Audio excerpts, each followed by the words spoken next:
Good day, I am Thomas Jefferson, and I would like to extend to you a cordial invitation to attend what my friends at American Historical Theater and the National Archives Foundation call a special live stream event to celebrate my 277th birthday. On Monday, April 13th at 1 o'clock p.m. sharp, I shall host a virtual meet and greet, or what I like to call a salon, for very young scholars, along with my friend, Mr. Patrick Madden of the National Archives Foundation.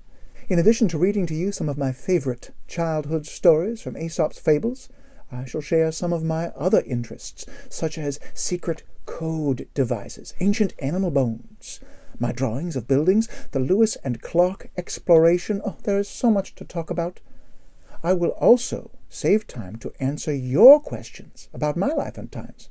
So treat this like the Declaration of Independence and sign up now. Then keep your quill pens ready and write down your list of questions that you would like me to answer from you, my brave explorers of history.